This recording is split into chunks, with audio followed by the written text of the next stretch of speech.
अध्याय 8। कहना अभ्यारण्य से पत्र अध्ययन से पूर्व।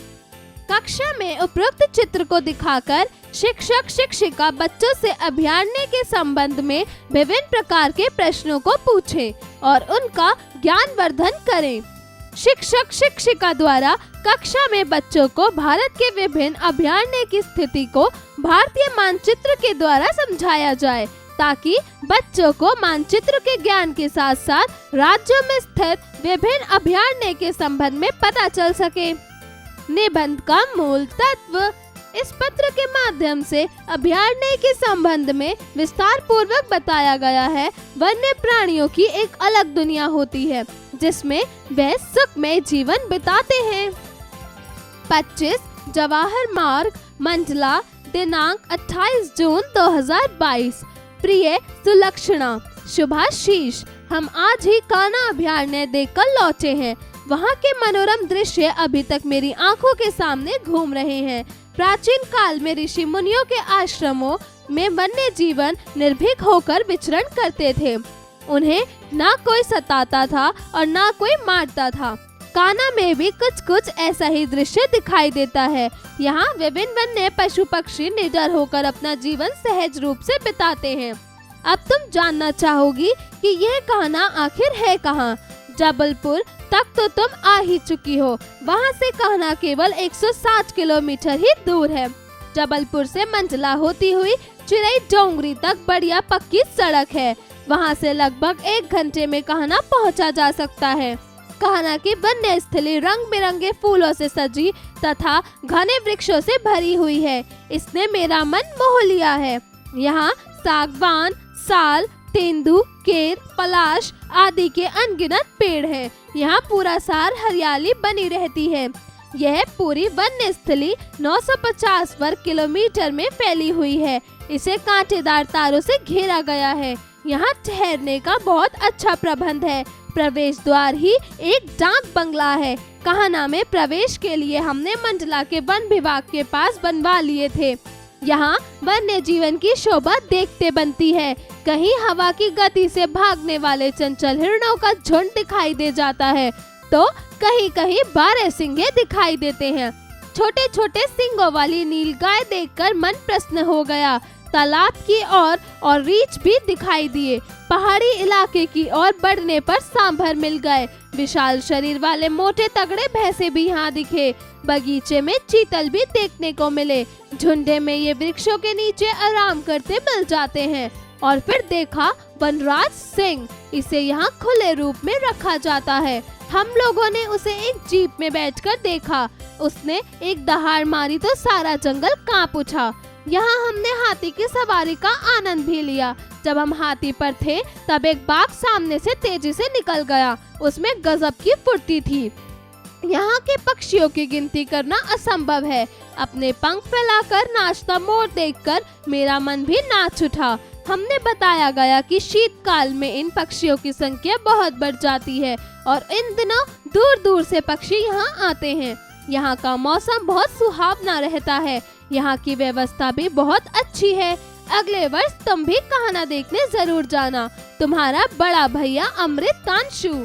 शब्दार्थ। मनोरम अर्थात मन को रमने वाला, अति सुंदर। निर्भीक अर्थात बिना डरे निडर। विचरण अर्थात घूमना फिरना। दृश्य अर्थात देखने योग्य नजारा। सहज अर्थात सामान्य, प्राकृतिक, आसान। वस्थली अर्थात वन क्षेत्र। उच्चारण करें। चिरई डोंगरी, सिंगों वाली, 12 सिंगे। अभयारण्य। अध्यापन संकेत। शिक्षक शिक्षिका कक्षा में बच्चों को अभयारण्य से जुड़ी महत्वपूर्ण बातों को बताएं। साथ ही वन्य जीवन सुरक्षा से संबंधित प्रमुख प्रावधानों पर भी विस्तार पूर्वक चर्चा करें। अभ्यास कार्य। जरा बोलिए। प्रश्न 1, दिए गए प्रश्नों के उत्तर बताइए। कान्हा अभयारण्य कहाँ स्थित है? उत्तर, कान्हा जबलपुर के चिरई डोंगरी में स्थित है। यह पत्र किसने किसके लिए लिखा? उत्तर, यह पत्र शुतांशु ने सुलक्षणा के लिए लिखा। ग अभयारण्य में कौन अपना जीवन सहज रूप में बिताते हैं? उत्तर, अभयारण्य में सभी जीव जंतु अपना जीवन सहज रूप से बिताते हैं।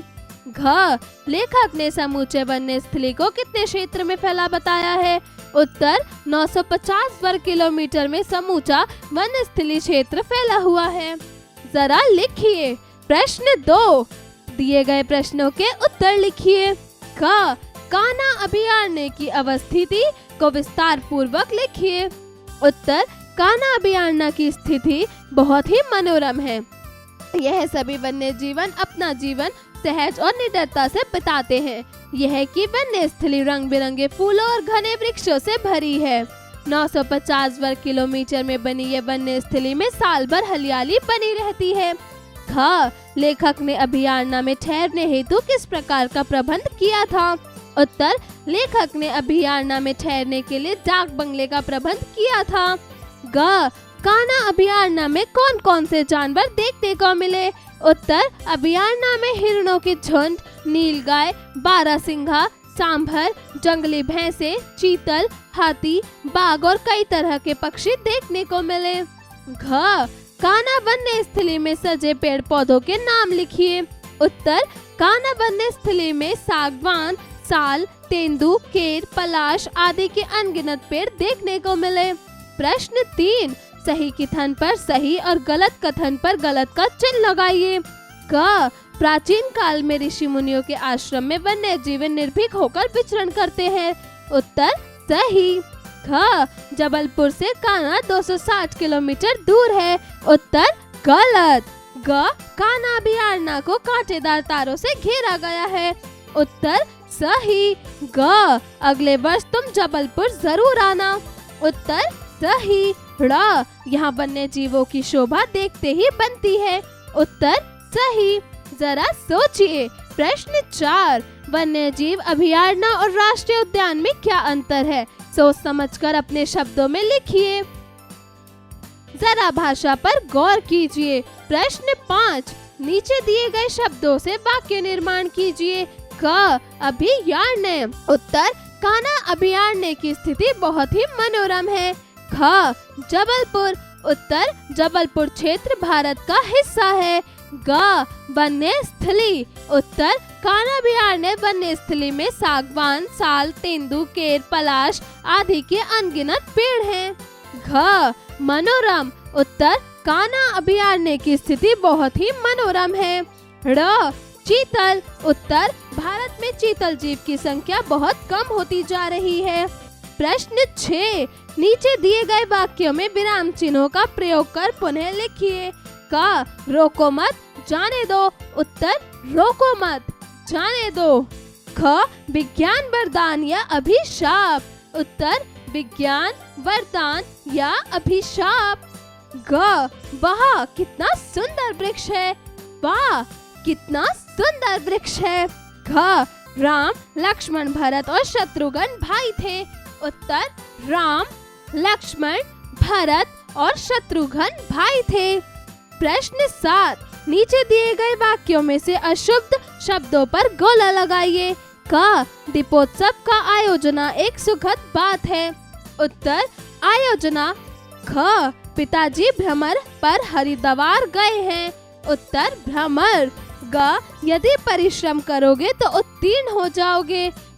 घ यदि परिश्रम करोगे तो उत्तीर्ण हो जाओगे। प्रश्न 8, नीचे दिए गए शब्दों में छिपे उपसर्ग को अलग कर लिखिए।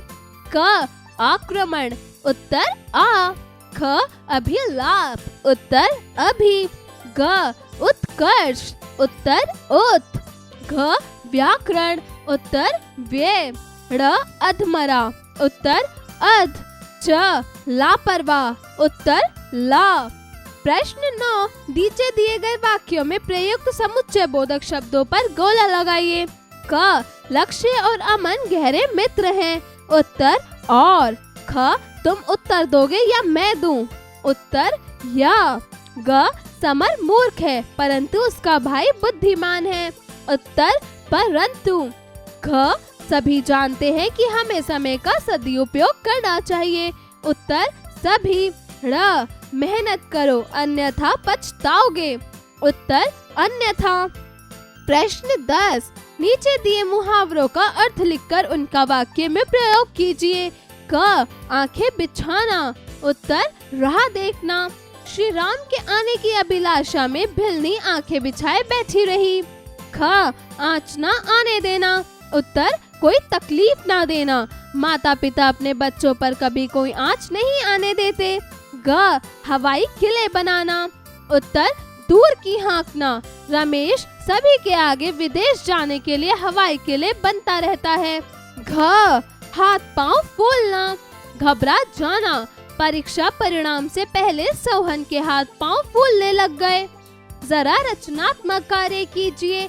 प्रश्न 11, प्रस्तुत पत्र में आए महत्वपूर्ण तथ्यों को पढ़कर आप किस निष्कर्ष पर पहुंचते हैं? अपने मित्रों के साथ विस्तार पूर्वक चर्चा कीजिए। प्रश्न 12, आपने जिस जगह की यात्रा की है उस स्थान के बारे में अपने अनुभवों को साझा करते हुए अपने मित्र को एक पत्र लिखिए। जीवन कौशल एवं मूल्य परक प्रश्न। प्रश्न 13, भारत सरकार समय समय पर वन्य जीवों की सुरक्षा हेतु कुछ नियम कानून बनाती रही है। आप सरकार द्वारा लाई गई नीतियों में किस प्रकार अपनी भूमिका का निर्वहन करते हैं, बताइए।